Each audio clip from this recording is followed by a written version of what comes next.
évoquer un sujet d'actualité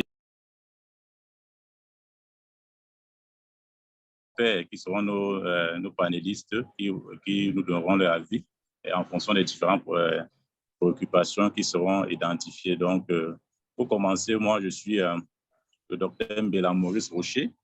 Je suis médecin épidémiologiste, donc en service à la direction contre la maladie. Il faut dire que le sujet d'aujourd'hui est d'autant plus intéressant qu'il faut dire que les méningites sont des maladies qui sont dans le sens qu'elles sont débilitantes et on va dire elles sont très létales, dont les taux de létalité sont élevés, considérables. Donc, fort de tous les ravages que cause cette maladie, surtout dans ce qu'on appelle la ceinture africaine de méningite.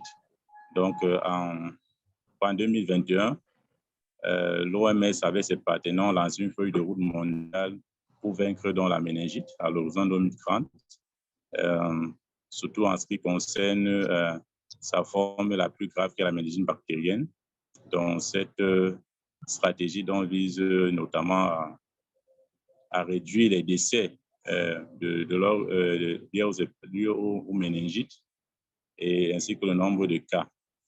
Donc, le but étant de permettre de sauver plus de 200 000 vies par an et de réduire considérablement la charge liée aux handicaps imputables à cette maladie. Donc, nous avons, selon le programme qui a été partagé, nous allons tour à tour donc, évoquer la situation de l'épidémiologie de la méningite au Cameroun avec comme principale oratrice Madame Kamdom Flore, qui est chef du bureau des enquêtes à la direction de la lutte contre la maladie, les épidémies et pandémies. Et par la suite, donc, nous allons aborder le sujet sur le diagnostic donc surtout le laboratoire donc, de la méningite, l'expérience du Centre Pasteur avec le docteur Ngome Rosanne, donc, qui est chef de service de bactériologie et de parasitologie et de mycologie au Centre Pasteur du Cameroun. Et ensuite, donc, nous allons donner la parole à Dr Ngando, qui est chef section de surveillance épidémiologique au Laboratoire national de santé publique et qui va nous parler des challenges de la surveillance biologique donc, de la méningite au Cameroun. Donc, je vous encourage vivement à utiliser le chat parce que nous allons enchaîner au vu du temps que nous avons un peu commencé en retard. Nous allons enchaîner avec les présentations. Donc, je vous encourage vivement à utiliser le chat au fur et à mesure des présentations pour d'éventuelles questions. Et comme ça, le docteur Chanceline se chargera de faire recueillir ces différentes questions et les partager aux différents intéressés. Donc, et je tiens à rappeler que le ministère se propose d'organiser de manière mensuelle déjà des sessions éco chaque mois sur des thématiques d'actualité. Et on encourage également vivement les hubs au niveau des différentes régions de commencer aussi à planifier les séances éco. Déjà, on va donc passer la parole à Madame Kamdom, qui va nous présenter succinctement, très rapidement, donc, la situation épidémiologique de la méningite au Cameroun. Donc, Madame Kamdom, vous avez la parole.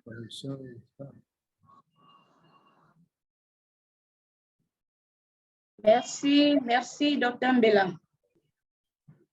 pour la parole. Bonsoir à tous. Merci pour le panel que vous permettez Je vais comme ça vous faire la présentation de la situation de la méningite au Cameroun. J'espère que mon écran est visible. Nous vous recevons 5 sur 5. Vous voyez mon écran? Si l'administrateur le permet, je partage mon écran. L'animateur a désactivé le partage d'écran, s'il vous plaît.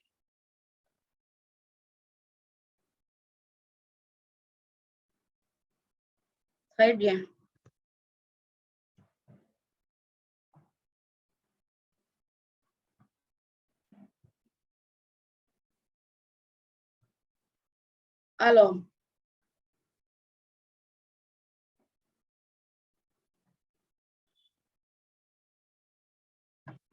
Alors, il nous a été demandé, comme je le disais tantôt, de préparer une présentation sur la situation épidémiologique.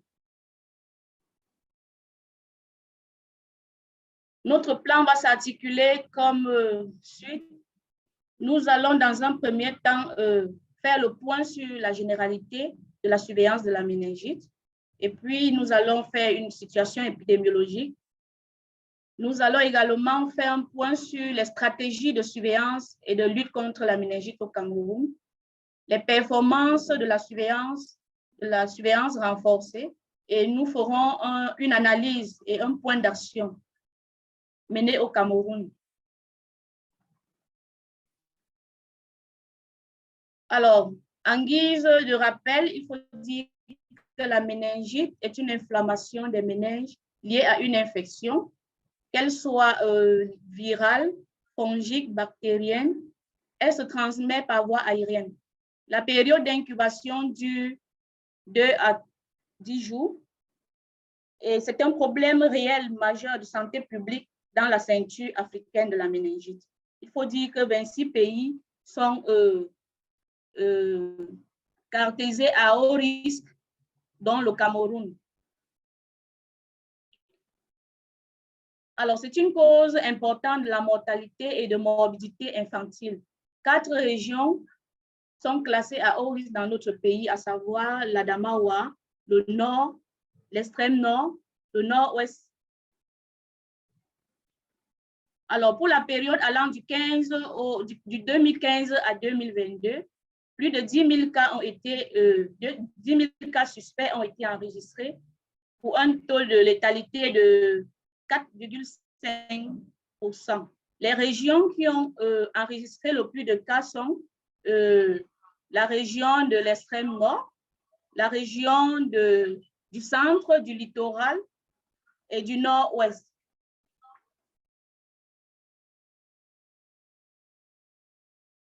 Donc, lorsque nous voyons la courbe de tendance, on se rend compte qu'après, juste après l'introduction du vaccin méningocoque A contre le méningocoque A en 2010, il y a eu une baisse drastique des cas de méningo A.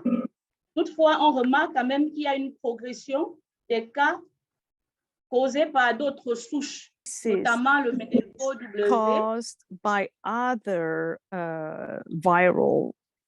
Le méningo sérogroupe C. The meningo in group C. À la même occasion, le profil épidémiologique montre donc une réapparition des cas de méningo X et C, tel que vous voyez sur l'évolution du profil épidémiologique au Cameroun.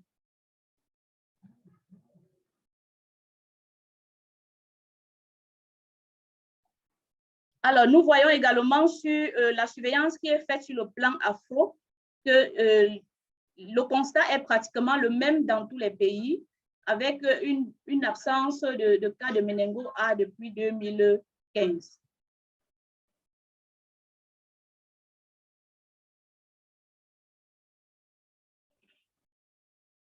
Alors, les prélèvements se font au Cameroun dans certains districts plutôt que dans d'autres, notamment les districts de la région du centre et ceux de la région du nord.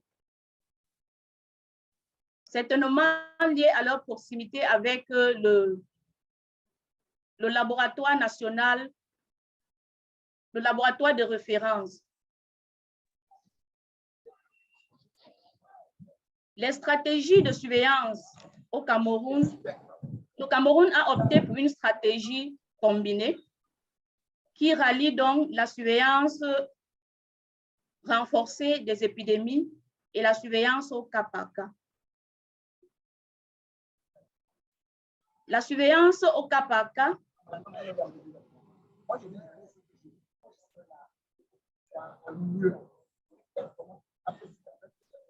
alors, la surveillance renforcée s'appuie donc sur l'utilisation des définitions de cas qui sont stratifiées en cas suspect, cas probable ou cas confirmé. Ces définitions sont mises à la disposition des acteurs du terrain. It depends on the actors. Et doivent être appliquées dans toutes les formations sanitaires. It needs to be applied in all Ce qui est de la surveillance au cas par health cas, elle est menée trainings. Elle est menée dans les régions ayant bénéficié d'une campagne MENAFRIVA. Alors, quelques indicateurs de suivi ont été retenus. Et selon le tableau que nous présentons là, il ressort de ce tableau que les performances de la surveillance de la méningite au Cameroun sont très faibles, avec un taux de prélèvement et d'acheminement des échantillons au laboratoire national qui est très faible. Donc, ce que nous recommandons, c'est que les acteurs de la surveillance au niveau opérationnel puissent prélever des échantillons et les acheminer au laboratoire national. Nous comprenons bien que sur un point de vue clinique, il est important de rapidement engager le traitement antibiothérapeutique, mais sur le plan épidémiologique, il est nécessaire de prélever des cas et d'analyser au laboratoire pour pouvoir définir le profil épidémiologique. Donc, on se rend compte que le pourcentage d'échantillons prélevés et acheminés au laboratoire est très inférieur de la norme qui est supérieure à 50%. Pour ce qui est des activités de préparation et de lutte contre les épidémies au Cameroun, il faut dire que le pays a élaboré un plan de préparation et de réponse aux épidémies de méningite. Il existe également un plan de renforcement de la surveillance de la méningite. Les outils ont été révisés et mis à la disposition des acteurs de surveillance. Une évaluation de la surveillance de la méningite est en cours dans 10 régions. Et les données factuelles montrent que cette surveillance n'est pas effective. La surveillance au cas par cas des méningites n'est pas effective dans tous les districts de santé.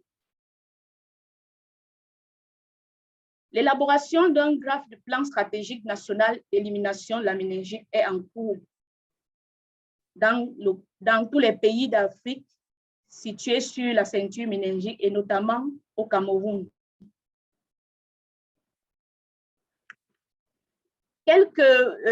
Une analyse force-faiblesse a été menée et il ressort de cette analyse que quelques forces, bien qu'il y ait des points à améliorer, on relève quand même quelques forces dans la surveillance de cette méningite au niveau opérationnel et dans les formations sanitaires, notamment la disponibilité des outils de surveillance, l'existence des postes de réception des échantillons et de laboratoires capables de confirmer des cas de méningite dans les 10 régions. Il y a également une plateforme de coordination des actions menées autour de la lutte contre les épidémies qui se fait au niveau afro. Cette réunion est tenue de façon bimensuelle lors des périodes dites à haut risque, notamment la période qui va de la première semaine épidémiologique à la 26e semaine épidémiologique. Il y a également la mise en œuvre d'un plan de renforcement de la surveillance qui a débuté par l'évaluation de la surveillance de la méningite. Pour ce qui est des points à améliorer, nous déplorons également l'investigation tardive des cas qui est faite dans les districts de santé. Lorsque un district franchit le seuil d'alerte, il n'est pas toujours à mesure de mener une investigation à l'immédiat. Le réseau de laboratoires qui n'est pas fonctionnel en ce moment, une absence de ressources pour l'acheminement des échantillons au laboratoire de référence. Donc, un retard dans la confirmation du sérogroupe de méningocoque responsable de l'épidémie et une faible mobilisation des ressources. Voilà en quelque sorte le point sur la situation de la méningite au Cameroun. Merci. OK. Merci beaucoup, Madame Kamdom. Je vois Madame Kamdom a respecté le temps qui est imparti. Donc, nous la félicitons par rapport à cela. Elle a exactement fait 9 minutes. Donc, je vous encourage vivement donc, à partager votre expérience sur la plateforme ECHO. Donc, si vous avez des retours par rapport à cette session, en plus des questions éventuelles par rapport aux différentes présentations qui sont émises ici.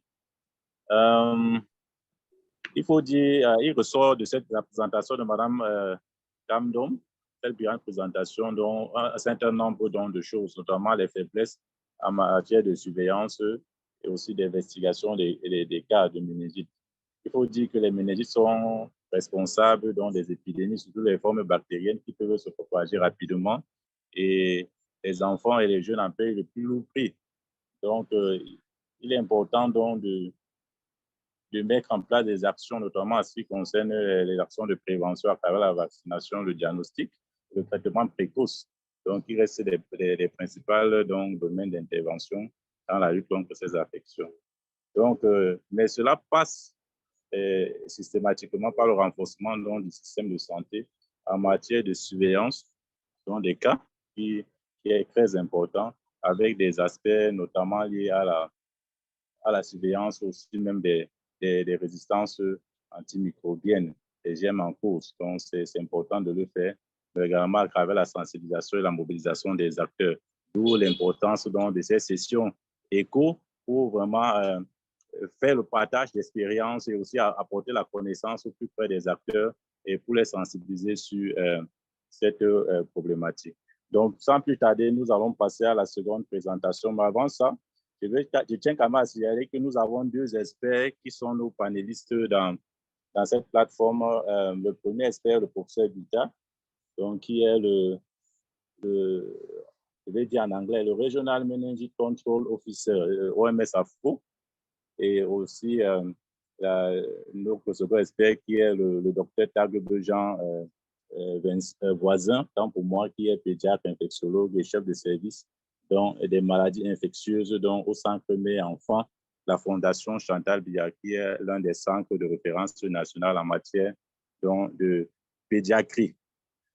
Donc, sans plus tarder, nous passons à la seconde présentation, qui va nous être faite par le docteur Ngomé, qui va nous parler de l'expérience du Centre Pasteur en matière de diagnostic biologique de méningite.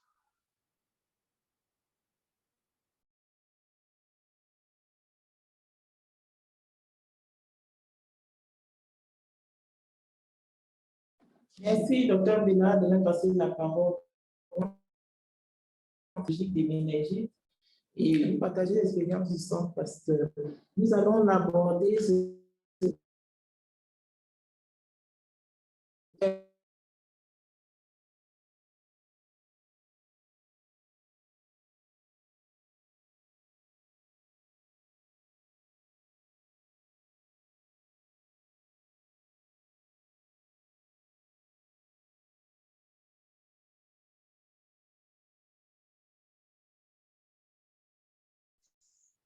Nous n'avons pas de retour, c'est pas.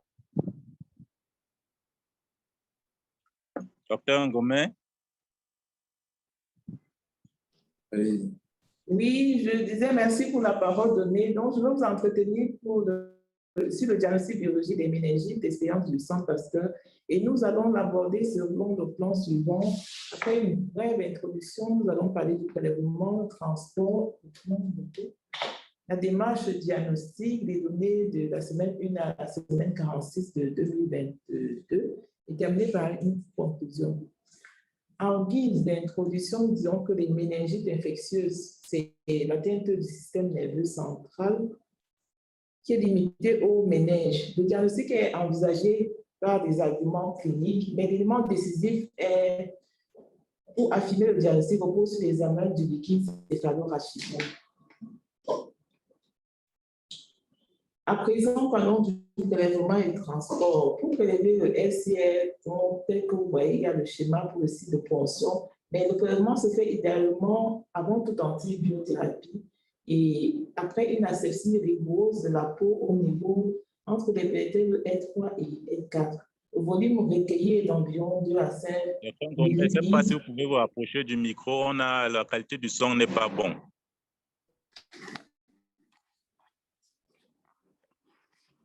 C'est mieux maintenant, vous m'entendez mieux? Docteur Mbeda, on m'entend? Un peu mieux, un peu mieux.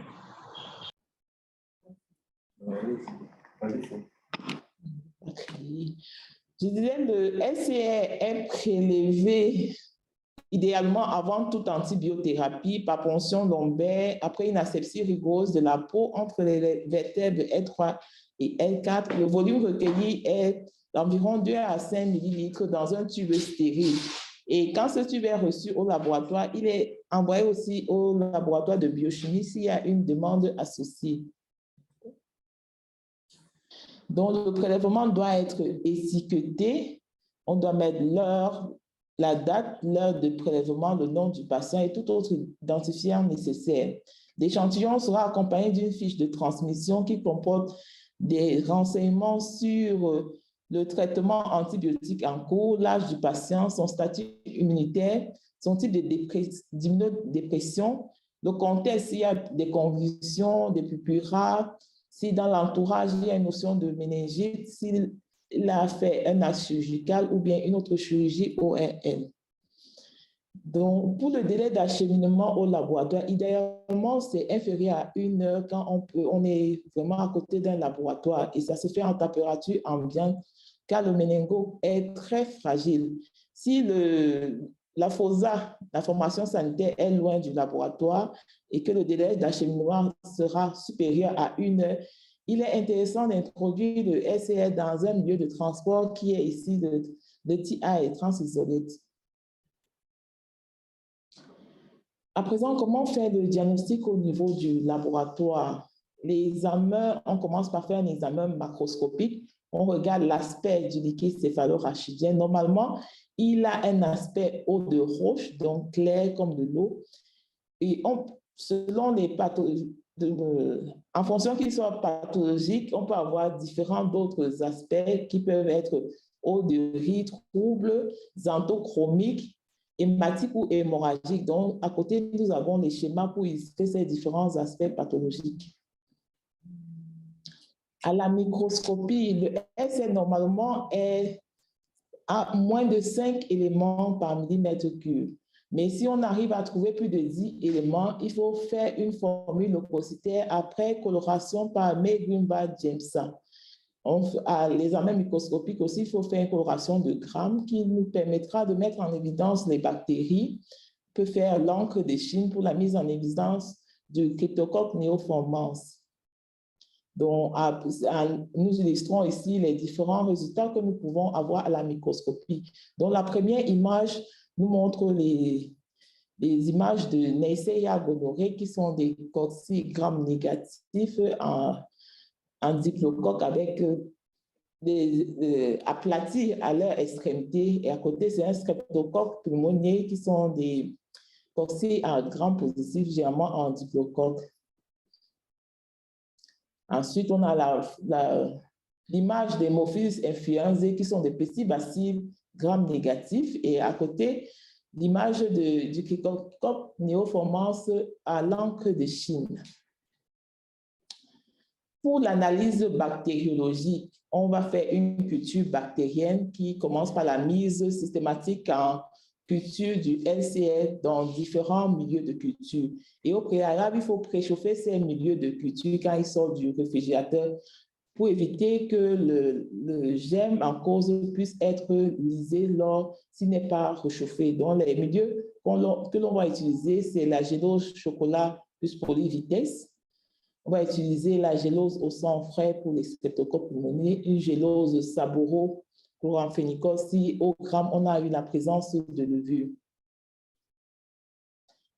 Les techniques d'ensemencement seront en fonction de la présence ou non de germes à l'examen microscopique.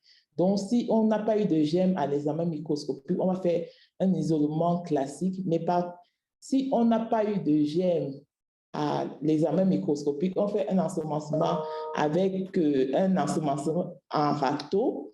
S'il y a des germes, il faut faire un isolement. On va revenir à cette volonté de se mettre à la place de l'autre qui va indirectement. Diapo, je vais mettre ça. Diapo. Donc, après avoir ensemencé nos milieux de culture, on va les incuber à température de 35 plus ou moins 2 degrés, plus 5% de CO2. Donc, après 18 à 48 heures, on va avoir nos boîtes. Et en image, là, vous voyez les cultures de Neisseria gonorrhoeae qui présentent des colonies lisses translucides, les colonies de Haemophilus influenzae qui sont blanchâtres, avec les colonies de Streptococcus pneumoniae qui présentent une hémolyse de type alpha, le streptocoque du groupe B qui va présenter une hémolyse de type bêta. Donc là, c'est résumé un peu les différents types de germes que l'on peut retrouver en fonction de l'âge. Chez le nouveau-né, c'est le streptocoque de groupe B que l'on aura, l'Escherichia coli, l'Hystéria monocytogène. Les enfants entre 3 mois et 2 ans, streptocoque pneumoniae, Neisseria meningitidis. Entre 2 et 15 ans, c'est le Neisseria meningitidis, streptocoque pneumoniae. Et pour le sujet âgé, c'est le streptocoque pneumoniae, l'Hystéria monocytogène et Neisseria meningitidis. Donc, après avoir obtenu nos cultures, il faut identifier les germes et faire des antibiogrammes. L'identification passe par des tests biochimiques. Donc, on peut utiliser notre galerie API ou actuellement, nous pouvons aussi faire des tests par spectrométrie de masse avec le Vitec MS, appelé aussi Maditov, qui est actuellement disponible au Centre Pasteur. Et donc, l'identification avec cet instrument se fait très rapidement. En moins de 5 minutes, on a le résultat d'une identification. Et nous pouvons faire les antibiogrammes par la technique de diffusion en milieu gélosé ou bien faire de manière automatique avec un Vitec 2. La mise en évidence, on peut aussi utiliser des réactifs d'antigènes solubles pour mettre en évidence des antigènes solubles, des différentes bactéries qui sont libérées, qui vont libérer la polysaccharides capsulaires dans les liquides céphalorachidés au cours de l'infection par l'accultination avec des particules de lactase sensibilisées. Donc, les germes que nous pouvons identifier avec ce test de streptocoque de groupe B, Neisseria meningitidis, Escherichia coli, Haemophilus influenzae de type D, Streptococcus pneumoniae.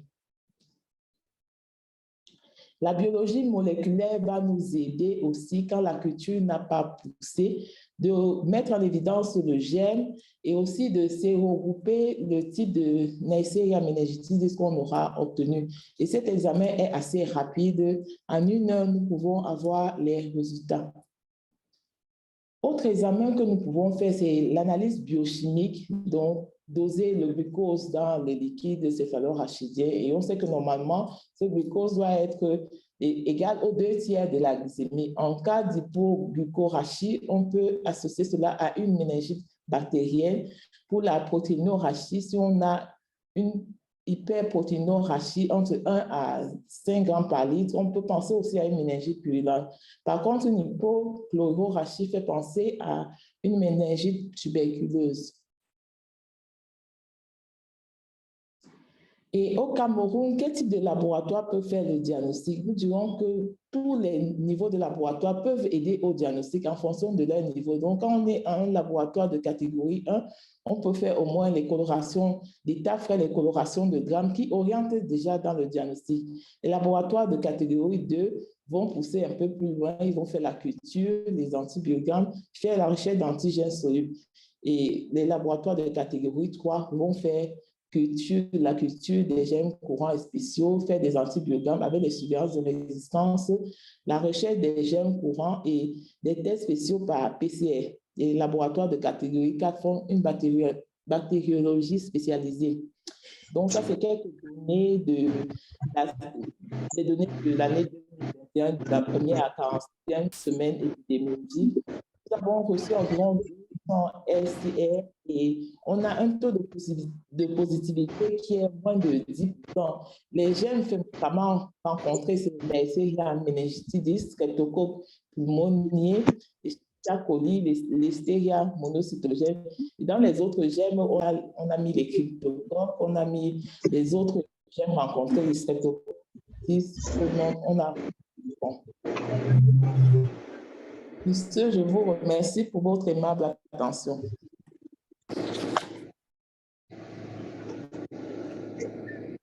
OK, merci beaucoup, Dr. Ngomé, pour la qualité de la présentation.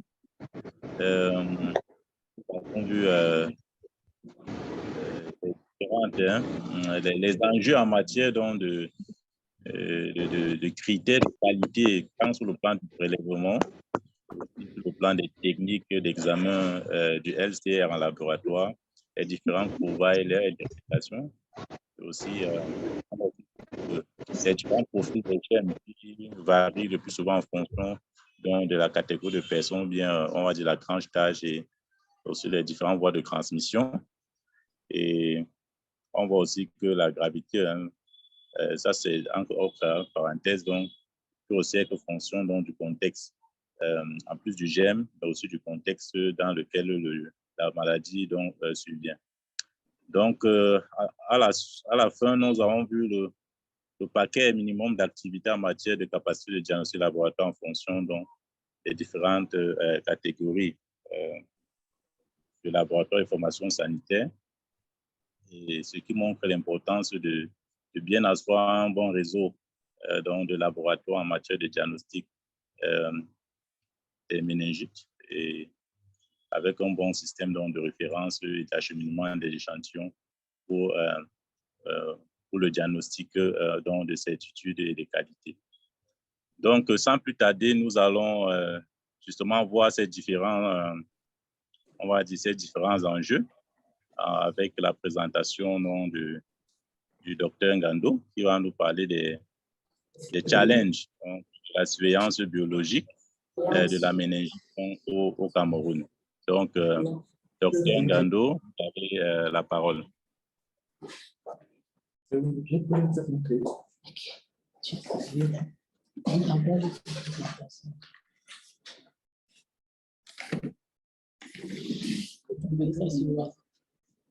peut t'envoyer ça sur WhatsApp.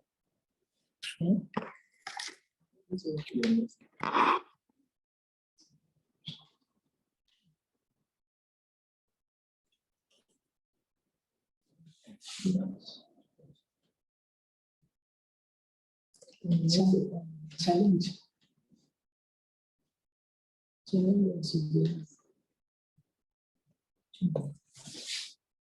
Je tiens, en attendant que les choses soient calées, je tiens juste à rappeler que juste après la présentation donc, du docteur Ngando, nous aurons une séance donc, de discussion. C'est le moment où on va essayer d'évoquer, essayer d'adresser différentes questions qui ont été recensées par le docteur au niveau du chat par le docteur Dilunga, et qui sera regroupé en fonction donc, des différents orateurs.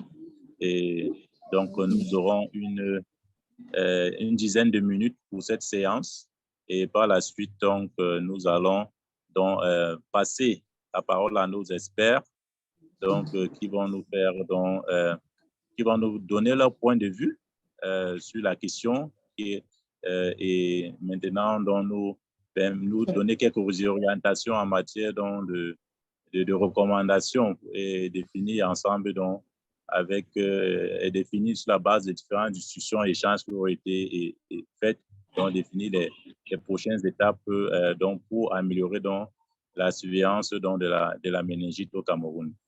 Donc, je vais laisser la parole donc, à Dr Gando. Merci, monsieur. Merci, Dr Mbela, de m'avoir passé la parole. Bon après-midi à tous. Il nous a été demandé de vous parler des challenges de la surveillance biologique des méningites au Cameroun.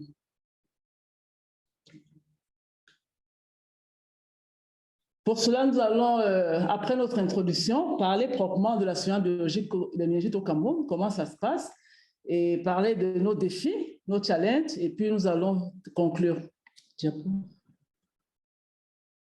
La surveillance biologique des méningites est l'identification, la collecte, le regroupement, l'analyse et l'interprétation systématique et continue des données de laboratoire sur la survenue de la méningite dans le but de prendre en temps opportun des mesures efficaces en vue d'une action appropriée. Pour cela, elle commence par le prélèvement qui se fait par une ponction lombaire où on recueille le liquide céphalorachidien que nous pouvons conserver dans un milieu TI et que nous pouvons transporter, si besoin, par un moyen de tri par emballage vers un laboratoire agréé pour le diagnostic.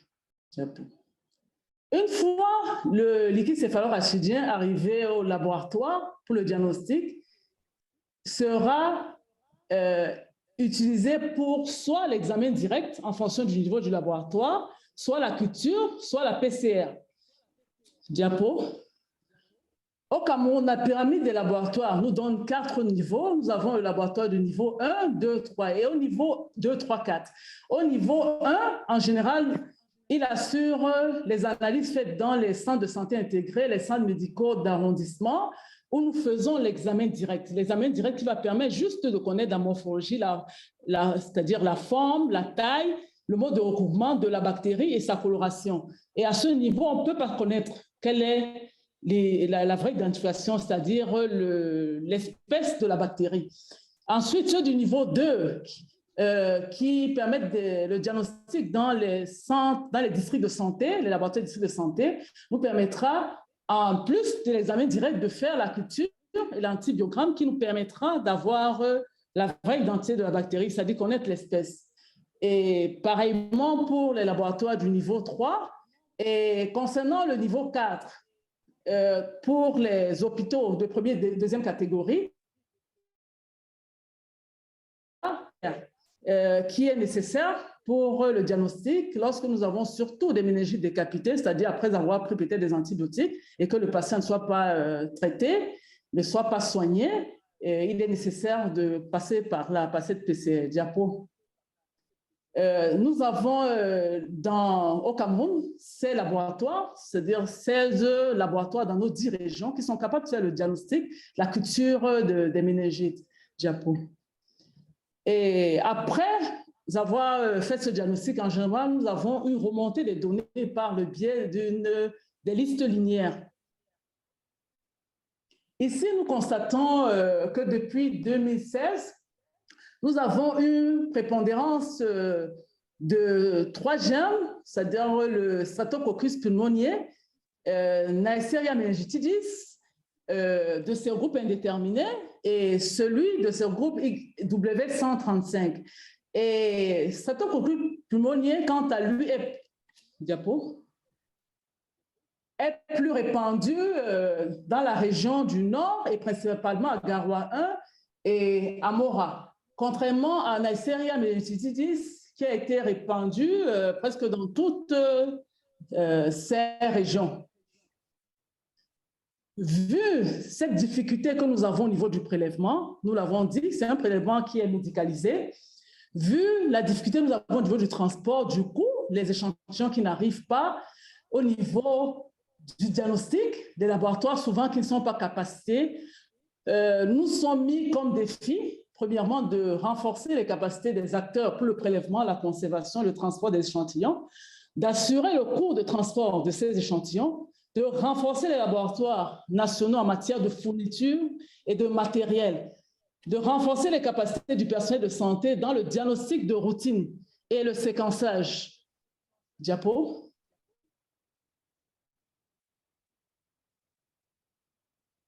De suivre le profil de résistance aux antibiotiques de Neisseria meningitidis et des autres, de renforcer les connaissances sur la circulation des souches et de faire une estimation de l'efficacité vaccinale contre la méningite. Ensuite, de former le personnel de laboratoire sur la gestion des données, la disponibilité d'un logiciel de gestion des données, de mettre en place un bon réseau de laboratoires de méningite et faire des supervisions. Et pour cela, nous devons avoir une pyramide de laboratoires qui ajoutera au niveau 4 le séquençage et pour la méningite, je précise bien, et la PCR au niveau 3, c'est-à-dire au niveau des laboratoires des hôpitaux régionaux.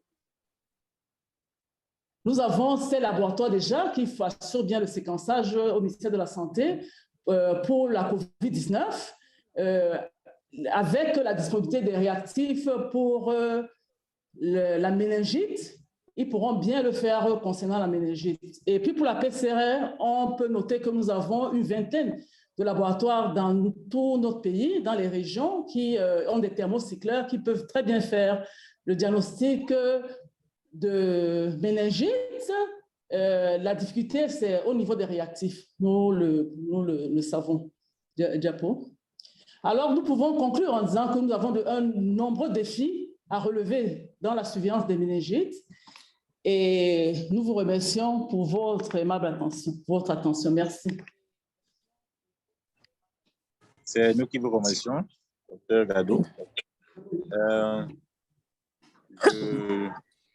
Je tiens à rappeler que nous sommes à la phase fatidique donc des discussions et échanges et que c'est le moment de poser un certain nombre de questions. Mais avant ça, nous sommes 86 participants à cette session, donc ce qui est 87 autant pour moi, ce qui est nettement encourageant.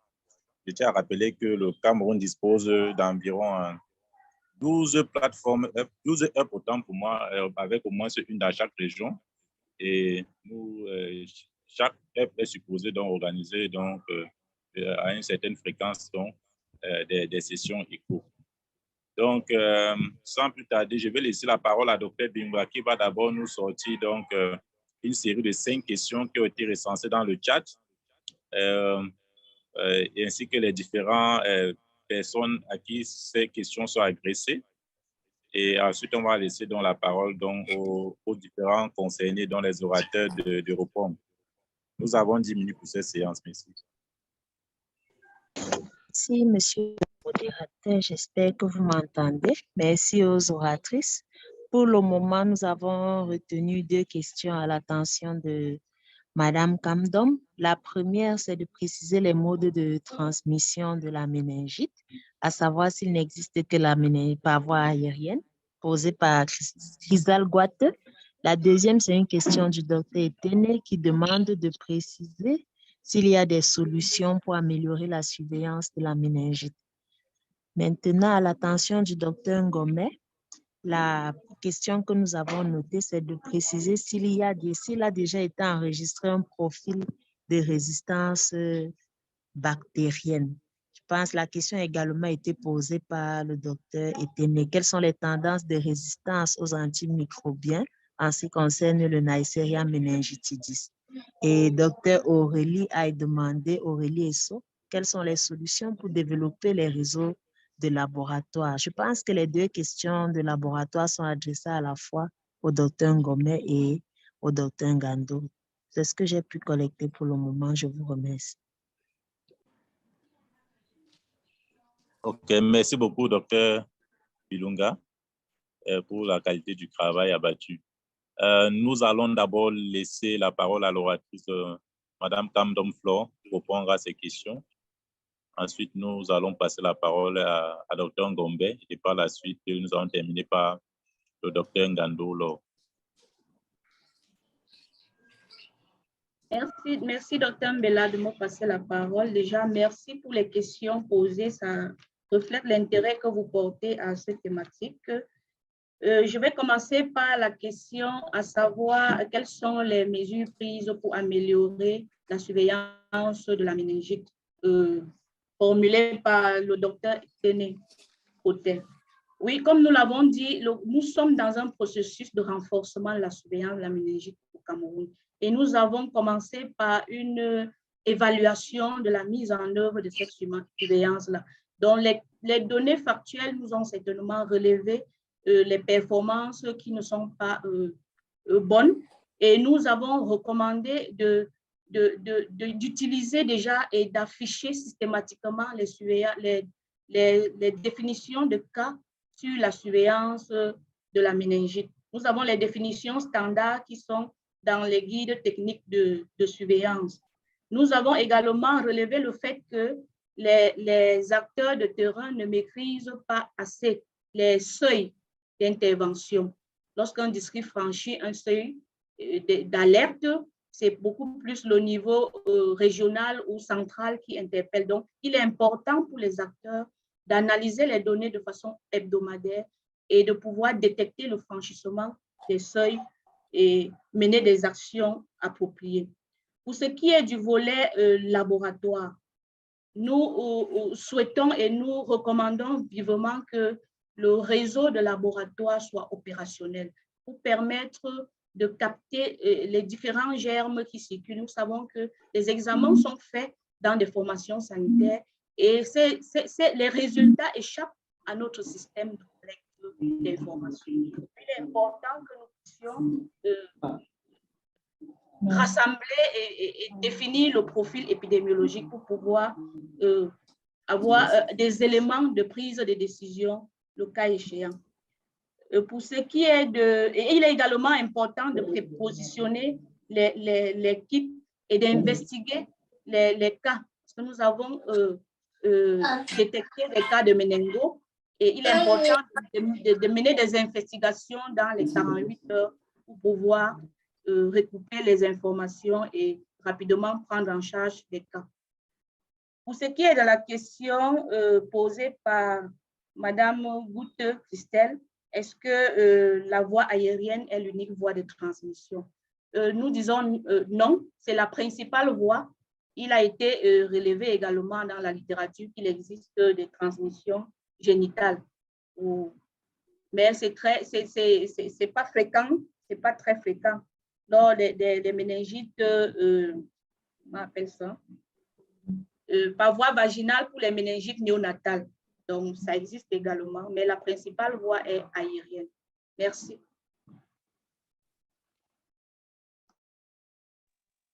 OK, merci beaucoup, Madame Kamdom. Est-ce que Dr. Ngomé? Oui, merci, docteur.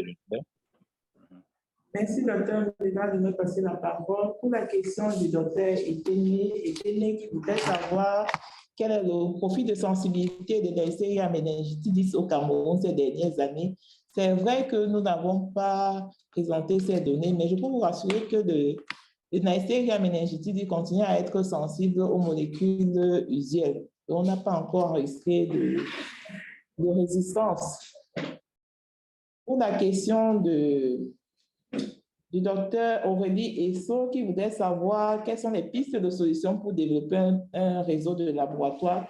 Je dirais que c'est la volonté de tout un chacun, de tout responsable de laboratoire. Si vous êtes prêt à partager les données, ce sera déjà un grand pas. Donc, les responsables sont déjà prêts à partager. Et puis, avec le ministère de la Santé, ils vont nous accompagner à mettre en place une plateforme de coordination pour que tout cela puisse être bien géré. Donc, c'est ce que je pourrais donner comme élément de réponse. Merci.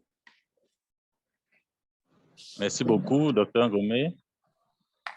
Dr. Ngando. Oui, merci, monsieur le modérateur.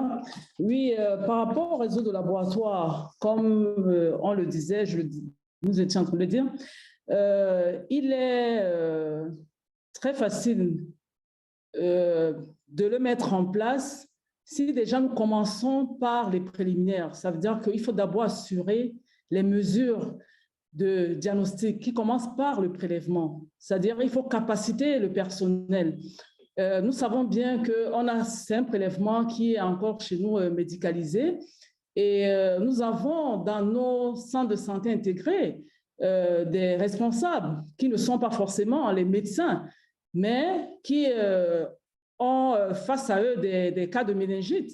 Alors, que faire? Donc, ça devient encore très compliqué dans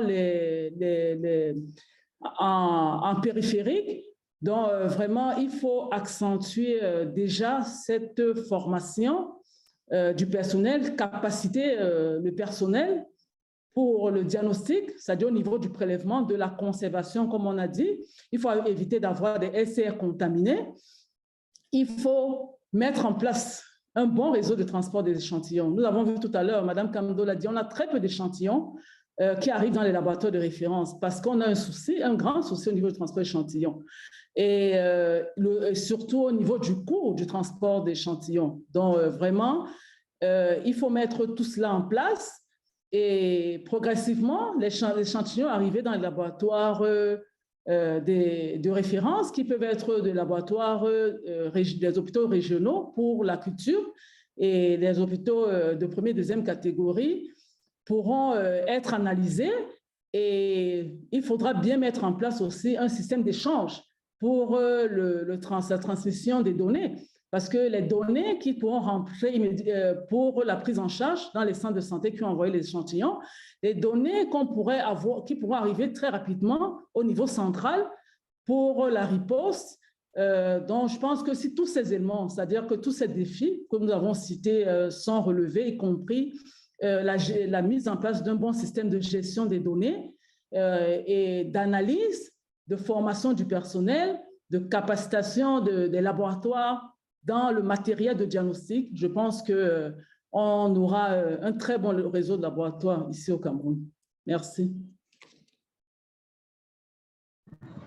OK, merci beaucoup. Merci beaucoup à tous les panélistes. Donc, on va encore prendre une petite série de 3 questions. Je ne sais pas si, Dr Bilonga, on a encore une petite série de 3 questions qui ont été recensées. Oui, monsieur le modérateur, nous avons plus que 3 questions qui sont essentiellement des questions maintenant dédiées à l'équipe de laboratoire. Une question qui est revenue 2 fois, c'est de savoir si il est possible d'utiliser, s'il existe des tests de diagnostic rapides pour le dépistage de la méningite. L'autre question est de savoir s'il est possible de mettre à la disposition des laboratoires qui analysent le liquide céphalorachidien des fiches de renseignement afin que certaines données soient captées. Et on demande également de rappeler les conditions d'acheminement des échantillons. Toujours à l'attention de l'équipe de laboratoire, est-ce qu'il est possible d'inclure les labos privés dans le réseau des laboratoires? Et cette dernière question peut être adressée à Mme Kamdom. Est-ce que la campagne de vaccination a eu un impact lorsqu'on regarde les données de surveillance de la méningite? Merci à tous ceux qui posent les questions. Pour les questions qui n'ont pas été captées, nous allons essayer de trouver les réponses dans le chat pendant que les orateurs interviennent. À vous.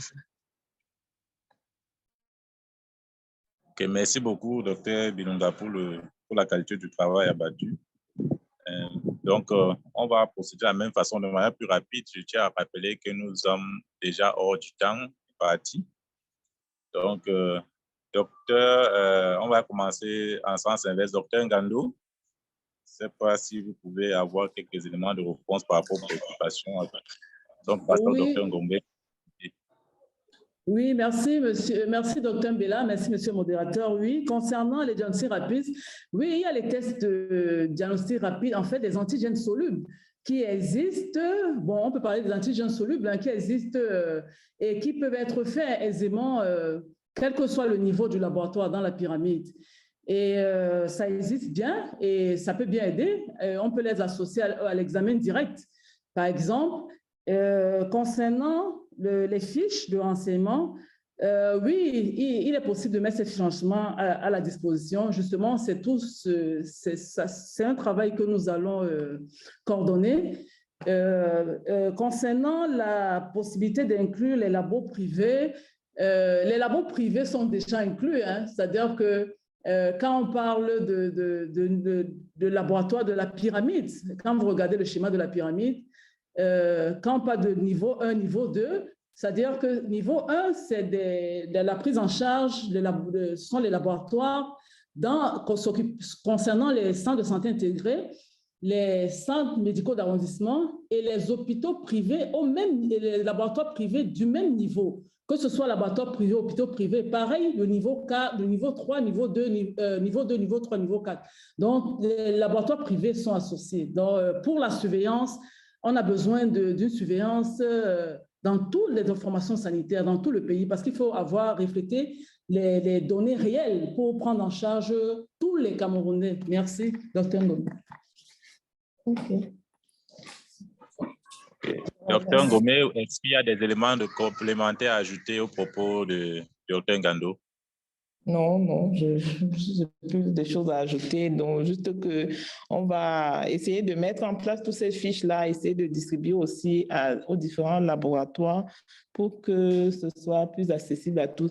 Il y avait une question quand même sur les conditions d'acheminement des échantillons.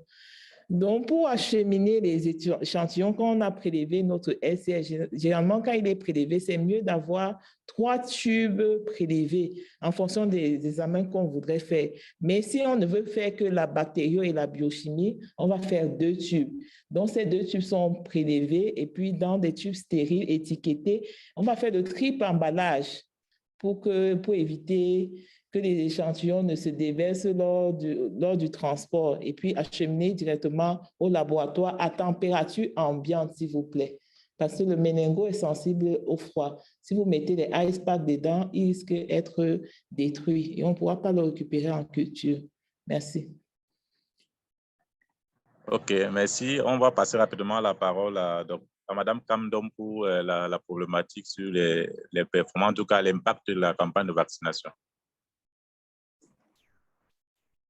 Oui, merci pour cette question. Est-ce que la campagne de vaccination a eu un impact dans l'incident de survenue des cas?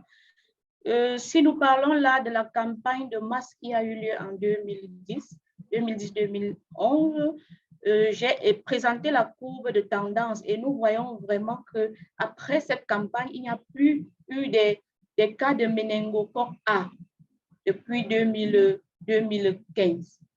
Donc, on peut dire que cette campagne a eu un impact dans la survenue des cas de méningo de sérogroupe A. Actuellement, nous voyons une prédominance d'autres gènes, notamment le méningo W135, le X, le C.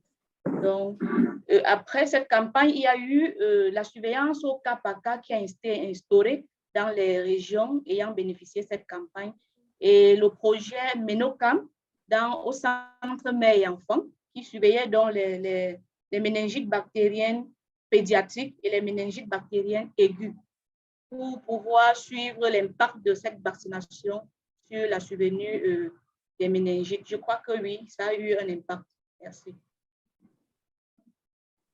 OK, merci. Sans plus tarder, nous allons passer la parole à nos experts qui vont nous donner leur point de vue sur à la fois la problématique qui est sur en tout cas dont on débat aujourd'hui, mais aussi au vu de tout ce qui a été dit dans les présentations au cours des différents échanges qui ont été faits.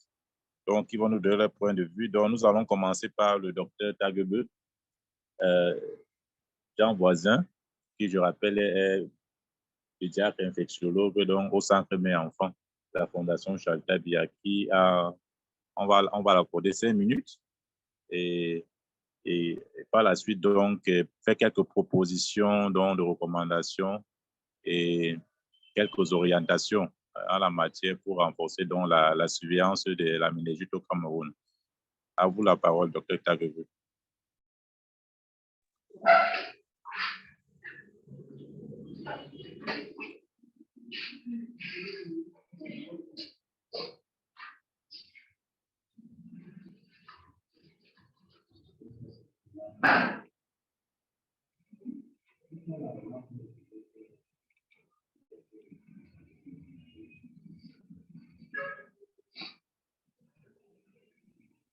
Docteur, est-ce que... Allô? Si... Oui, docteur, nous écoutons. Bonsoir. C'était pas facile de se connecter. Je vous suis maintenant. Donc, ça va. Si j'ai des questions, je vais vous les poser. Bonne soirée à tous. Okay. Est-ce que vous avez des commentaires, des observations, des analyses par rapport à la problématique qu'est la surveillance des méningites au Cameroun et si éventuellement, si vous avez des orientations, des recommandations pour renforcer ce système?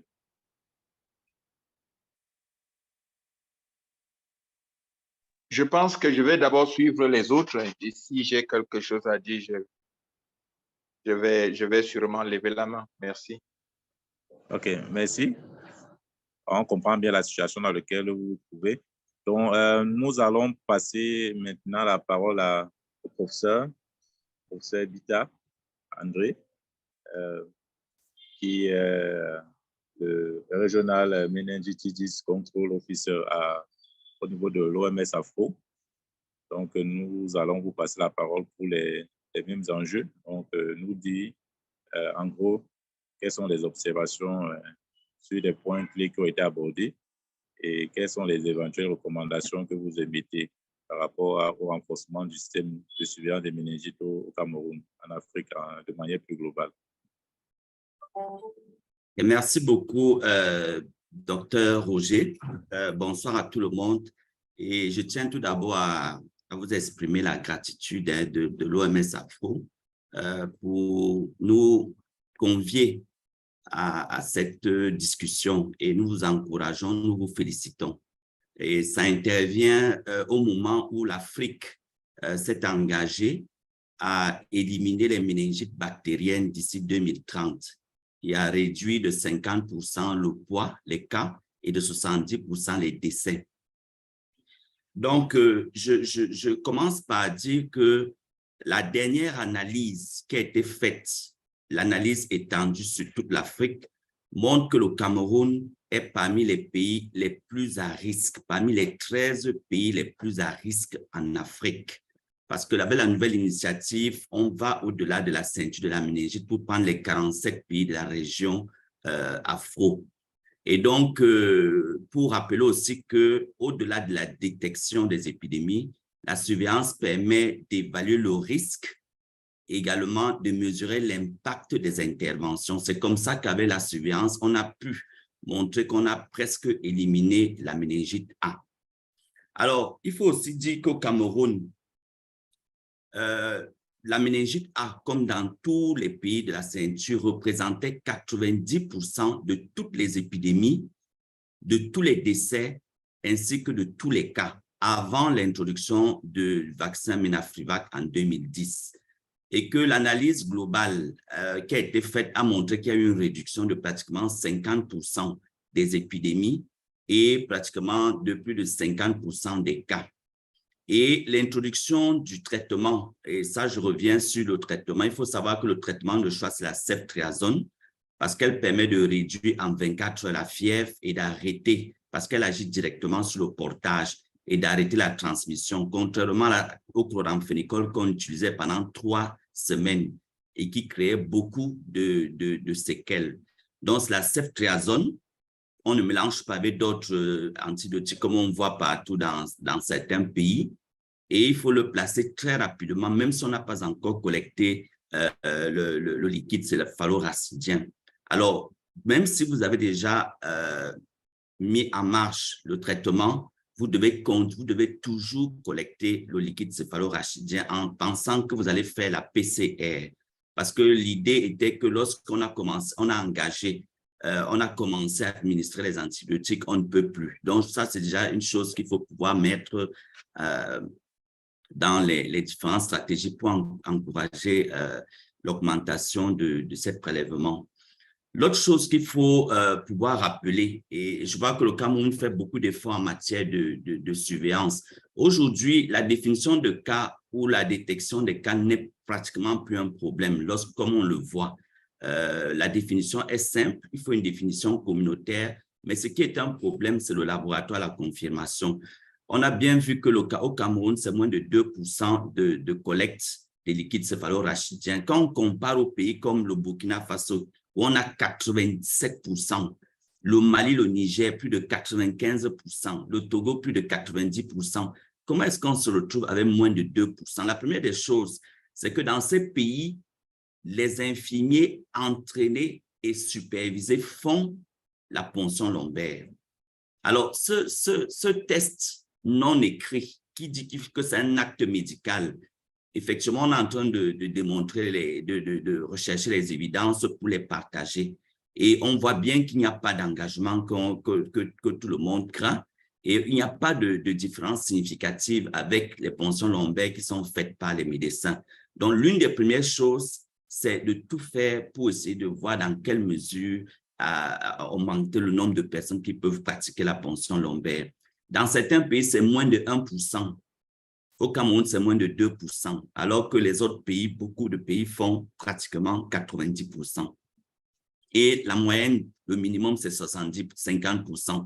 Donc, à ce niveau, il faut faire beaucoup d'efforts. La deuxième chose, c'est que dans ces pays où on a 97% de pensions lombaires, l'État subventionne les pensions lombaires qui coûtent encore très cher. Alors, lorsqu'on compare aux autres maladies, il faut dire qu'avec la méningite, c'est très difficile. Il est facile de prendre du sang, de faire des prises de sel, des prises de salive, mais lorsqu'on arrive aux prises de ponction lombaire, c'est très difficile. Donc, il faut d'abord admettre que la ponction lombaire est un acte difficile. Il faut tout un dispositif dans les kits. Et l'OMS met à disposition des pays gratuitement ces kits. Parfois, il faut juste attendre une requête. Et puis voilà. Maintenant, le fait de payer même l'acte, de payer le kit de ponction lombaire est un blocage pour pouvoir augmenter votre collecte des données. Et à ce moment-là, vous n'avez pas le profil réel de la méningite au Cameroun. Donc, j'encourage fortement le pays à aller dans ce sens, à faire un plaidoyer auprès des autorités pour que véritablement, on puisse subventionner également cela. Même la ceftriaxone, dans beaucoup de pays, c'est gratuit. Parce que la méningite est la deuxième cause de désordre neurologique après les AVC en Afrique et cinquième cause dans le monde. Alors, si vous dites à un politicien ou bien à un décideur que la méningite est la deuxième cause des désordres neurologiques après les AVC, vous verrez qu'il y aura un pas. Sachant que l'épilepsie que nous voyons, c'est l'une des causes l'une des causes de la méningite. Les cécités, les surdités et les désordres neurologiques. Alors, vous voyez un enfant qui naît normalement et quelque temps après une infection, il va développer l'épilepsie et autres. Le plus souvent, on ne savait pas dans le temps, mais aujourd'hui, il faut bien montrer aux gens que ça cause la méningite. Alors, il y a des efforts à faire dans ce sens. Je voulais aussi proposer au laboratoire qu'au-delà du réseau national, il y a les centres collaborateurs pour la méningite en Afrique. On a l'Institut Pasteur de Paris, on a CDC Atlanta, on a l'Institut de santé publique d'Oslo. Normalement, vous devez envoyer 10 à 20% de tous les prélèvements qui ont été testés pour une évaluation de qualité. Ça participe aussi de la surveillance moléculaire et du génome au niveau mondial. La deuxième chose, c'est qu'en Afrique, on a aussi l'Institut de santé d'Afrique du Sud et l'Institut de Gambie, qui sont les laboratoires régionaux. Donc, il y a des laboratoires pour la méningite. Je voulais peut-être terminer en disant que les tests de diagnostic rapide, pour le moment, ont été rétrogradés. Il y a plus de 5 ans, lorsqu'ils étaient positifs, on pouvait confirmer, mais aujourd'hui, on ne confirme plus les tests de diagnostic rapide. Il y a un travail qui est fait pour pouvoir avoir les tests de qualité, parce que le protocole n'était pas très bien suivi. Donc, je vais m'arrêter là en encourageant le pays. Vous avez une opportunité. Actuellement, vous élaborez votre plan stratégique de lutte pour éliminer les méningites ou pour vaincre la méningite. Il faut insister sur la surveillance qui va permettre de détecter, de mesurer le risque, mais surtout de vous montrer si vous avez effectivement éliminé les méningites bactériennes d'ici la fin. Je ne veux pas terminer sans dire que quand on compare les germes, on a l'habitude de comparer le Streptococcus pneumoniae, tous les sérotypes confondus, à chaque sérogroupe de Neisseria mentidis. Lorsqu'on compare le Streptococcus pneumoniae et les méningocoques viennent en première position pratiquement avec 60% en Afrique, y compris au Cameroun. C'est lorsqu'on commence à comparer tous les streptocoques qu'on se rend compte qu'ils viennent en première position. On les compare au C, au W et autres. Donc, merci beaucoup. Je vais m'arrêter là en vous félicitant et j'espère qu'on va se retrouver pour une conférence pour montrer l'évolution et ainsi que l'élimination des méningites bactériennes au Cameroun. Merci beaucoup. Merci beaucoup, professeur. Merci. Vous avez bien ressorti donc, là les enjeux tant pour l'Afrique et pour le Cameroun, donc c'est de manière plus particulière. On voit bien les enjeux en matière d'accessibilité des intrants, aussi d'accessibilité et de simplification dans des procédures de détection et de diagnostic. La méningite dont la particularité sont des maladies qu'on peut prévenir à travers la vaccination. Donc, des vaccins existent, même comme tous les germes ne sont pas couverts. En cause, les responsables de méningite de bactéries ne sont pas couverts par les vaccins, mais toutefois, il y a des vaccins qui existent, il y a des programmes qui existent, même comme les performances ne sont pas toujours celles que l'on attend, avec des zones qui ont souvent des faibles performances en la matière. Donc, nous avons ici la présence et nous félicitons aussi en même temps la présence ici du sous-directeur de la vaccination, Dr. Jeudi. Donc, on va passer la parole à Dr. Jeudi qui nous a fait l'honneur d'être là et qui va nous donner un mot, faire une intervention par rapport à ce sujet qu'est la surveillance de la méningite. Après lui, je pourrais prendre la parole.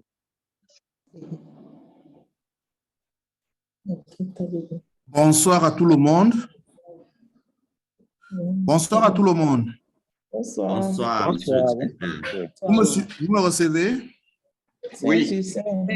Ok, merci. Je voulais juste, je ne sais pas pourquoi j'ai eu des soucis avec cette plateforme Zoom qu'on a l'habitude de manipuler tous les jours. Je n'arrivais pas à adresser ma question. Déjà, je vais remercier tous les orateurs et tous qui ont pris la parole également pour poser leurs préoccupations. Remercier également le professeur Hassan Villa qui nous a donné également quelques orientations sur cette question de la méningite que nous devons vraiment prendre au sérieux. Nous avons un agenda, celui de l'élimination de la méningite à l'horizon 2030. Donc, nous devons vraiment beaucoup travailler pour arriver à cet objectif. Alors, je crois que j'ai adressé ma préoccupation tout à l'heure et il y a quand même un début de réponse, mais jusque-là, je ne reste toujours pas satisfait.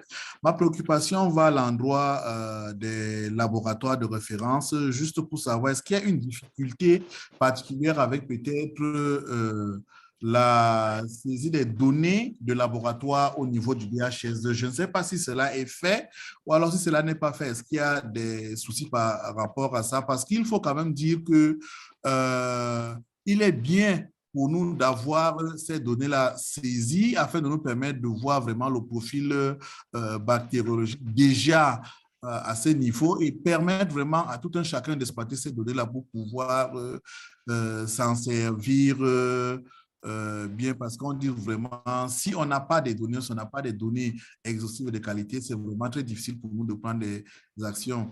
Voilà un peu ma préoccupation. Je ne sais pas si elle n'est pas peut-être bien posée. Peut-être que quelqu'un peut me donner un peu d'explications par rapport à ça. Merci et bon courage à tout le monde. OK, merci. Je pense qu'on va garder pour l'instant vos préoccupations. On va d'abord donner la parole au docteur Tagebeu. Ensuite, nous allons revenir au docteur Ngaddo et docteur Ngombe qui vont apporter quelques éléments de réponse à la préoccupation de monsieur le directeur. Docteur Tagebeu, vous avez la parole. Merci, monsieur le modérateur de me passer la parole. En fait, je m'excuse, j'ai eu également pas mal de problèmes à me joindre à la plateforme. Il en est de même du docteur Kobela qui jusqu'à présent n'arrive pas à se connecter et qui vous prie bien sûr, si possible, de mettre à disposition les présentations qui ont été faites afin que l'on puisse partager. Je voudrais déjà remercier tous les organisateurs de ce webinaire, parce que ce webinaire vient à point nommé, surtout pour mettre sur pied vraiment cette fondation que je voudrais solide cette fois-ci pour la surveillance des méningites. Pour commencer à répondre à la réponse, donner une réponse à la question de monsieur le directeur, docteur Jeudi, je voudrais surtout lui dire que la surveillance en fait des méningites commence dès les centres de santé. Et si on ne met pas à contribution les centres de santé dans la surveillance des méningites, alors on ne peut pas réussir parce que, ben voilà, les labos de référence ne peuvent recevoir que le liquide céphalorachidien qui doit être transporté dans de bonnes conditions afin de pouvoir révéler le germe. L'autre chose, comme l'a dit le professeur Bita, il faudrait bien comprendre qu'au Cameroun, l'une des faiblesses serait due au fait que rien que les médecins sont capacités déjà dès les écoles à pouvoir faire cette ponction lombaire. Et cela devrait changer parce que je pense que ce que nous avons fait dans le cadre des projets de recherche, c'était de capaciter effectivement les infirmiers au niveau des centres de santé où en fait arrivent ces patients qui souffrent à pouvoir faire cette fonction lombaire, car je voudrais dire avec un bon outil pour la formation, notamment images, c'est-à-dire qu'avec des images doublées par un tutorat, on peut bien capaciter un infirmier ou une infirmière très rapidement à pouvoir faire cette ponction lombaire et à pouvoir conditionner le LCR pour le transport et lire la cellularité pour pouvoir commencer immédiatement un traitement antibiotique. Donc, pour dire en ce qui concerne la surveillance, c'est une très bonne chose. Il faudrait renforcer la surveillance car elle permet de déterminer, de dépister très rapidement les épidémies pour pouvoir réagir et sauver des vies. L'autre chose, cette surveillance surtout doit permettre de savoir s'il y a ce qu'on appelle des changements dans les sérotypes. Il faudrait bien comprendre qu'avec l'introduction des vaccins, si on a plus de A, il faudrait craindre que d'autres sérotypes puissent apparaître. Et s'il n'y a pas de surveillance, on ne saura pas si un autre type de méningocoque va émerger. S'il n'y a pas de surveillance, on ne saura pas si d'autres sérotypes de pneumocoques invasives vont peut-être émerger. Et il ne faudrait pas que si ça émerge chez nous, que cela passe inaperçu. Et cette surveillance également permet aux décideurs de pouvoir choisir les meilleurs vaccins sur le marché au moment où on a véritablement une panoplie de choix. Donc, surveillance, c'est très important. Pour moi, surveillance commence par la capacitation des infirmiers au niveau des centres de santé pour pouvoir déjà faire un diagnostic rapide, ceci par des algorithmes, et pouvoir faire une ponction lombaire, faire une lecture rapide, puisque dans ces centres de santé, il y a au moins des microscopes binoculaires qui ne sont pas toujours électroniques. On peut faire ce diagnostic à ce niveau. Je vais m'arrêter, je ne vais pas aller plus loin. Je suis en train de terminer. En ce qui concerne la gratuité des soins, comme il a été souhaité et comme c'est fait dans d'autres pays, il faudrait que la surveillance puisse intégrer aussi la recherche des complications. Les patients doivent être revus pour pouvoir faire un listing des complications afin de pouvoir utiliser, c'est-à-dire afin de pouvoir utiliser ces données pour pouvoir faire ce que j'appelle un plaidoyer auprès de nos décideurs, car si parfois ces médicaments ne sont pas mis carrément gratuits, c'est aussi à cause de la tension financière que nos gouvernements ont. Donc, voilà un peu la contribution que je pourrais apporter à ce niveau. Merci. Ok, merci beaucoup, docteur, pour votre intervention et contribution à cette problématique qui nous a apporté beaucoup d'éléments de réponse et nous donne quelques orientations sur les mesures à prendre. Bon, nous avons quand même 2 laboratoires de référence qui sont ici. Donc, je ne sais pas si Dr Ngando, Dr Ngombe ont des éléments de réponse, surtout en ce qui concerne l'intégration des données des laboratoires dans la plateforme DHIS2. Merci, monsieur le modérateur. Merci, docteur Bella. Je pense que les responsables au niveau central sont dessus et je crois que ça ne devrait pas tarder parce que nous sommes bien d'accord qu'il faut bien une cohérence entre les cas détectés et puis ceux qui sont confirmés. Donc, il faut bien une bonne cohérence au niveau des différents disciplinaires. Quand bien même on a un réseau de laboratoires, nous travaillons tous, dont toutes les données sont acheminées au niveau central aussi. Donc, je pense qu'ils sont dessus et je pense que ça ne va pas tarder. Merci.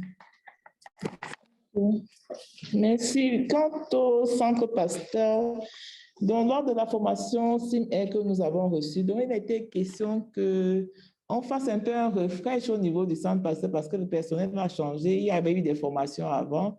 Et puis qu'on paramètre tout pour que le laboratoire puisse avoir son compte aussi, parce qu'il y avait un problème de compte. On a dit le compte, c'est par région. Donc, du coup, au niveau du laboratoire, il faut qu'on ait un compte et puis nous pourrons renseigner les données que nous avons au niveau du laboratoire. Merci.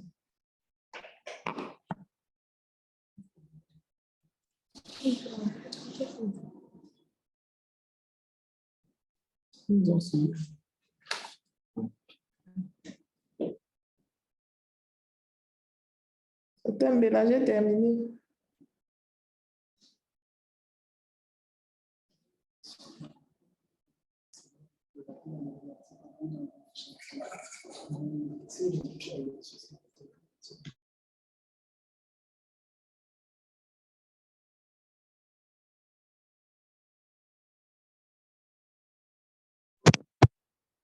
Merci à tous les intervenants. Dr Bella a probablement un souci de micro.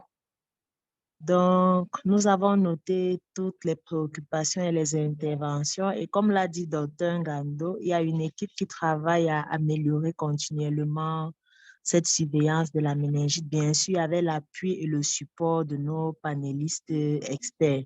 Nous remercions encore toutes les oratrices.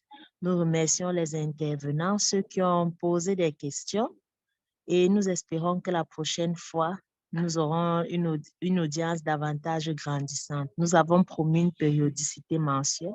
Je vais donc excuser Dr Bella et... Ah, Dr Bella est revenu. Dr Bella, je faisais la conclusion pour vous.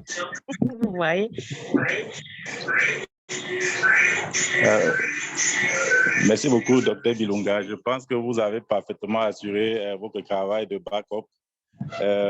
Nous comptons, je vais d'abord remercier l'équipe de préparation qui est là derrière à s'assurer que tout se passe bien. Donc, merci, un big up à eux. Et nous comptons sur eux pour nous faire un rapport synthétique de toutes les qualités des échanges qui ont été abordés, les différentes propositions qui ont été émises ici. Donc, mais déjà, on relève déjà un certain nombre d'enjeux en ce qui concerne les performances dans le système de surveillance et aussi que la capacitation des acteurs opérationnels, surtout au niveau des districts, pour permettre de répondre à certains seuils, notamment les seuils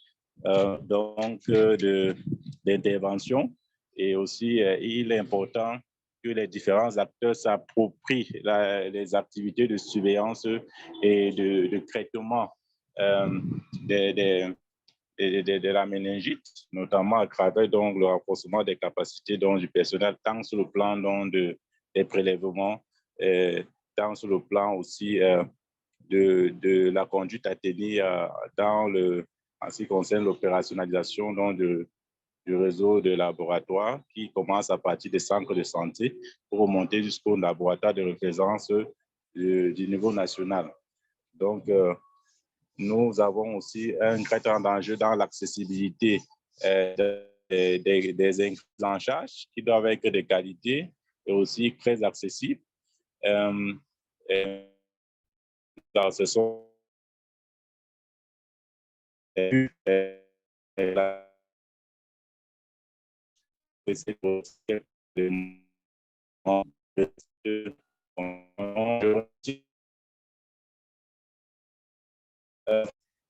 je remercie tous les oratrices, tous nos experts, la présence également de tous nos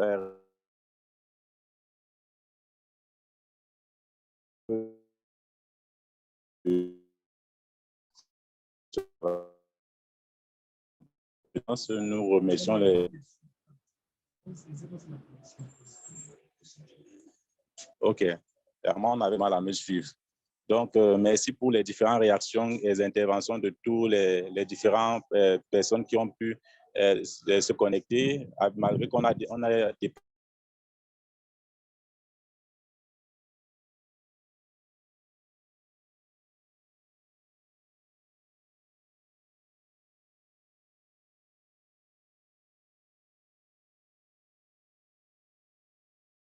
Et bien.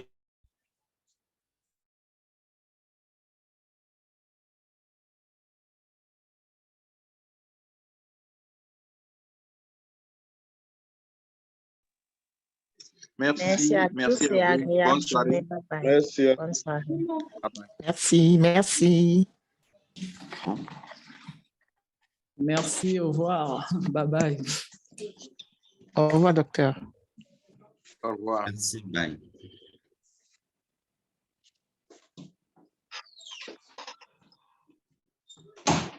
Thank you, Professor Peter, and greetings to all. You are welcome. Thank you.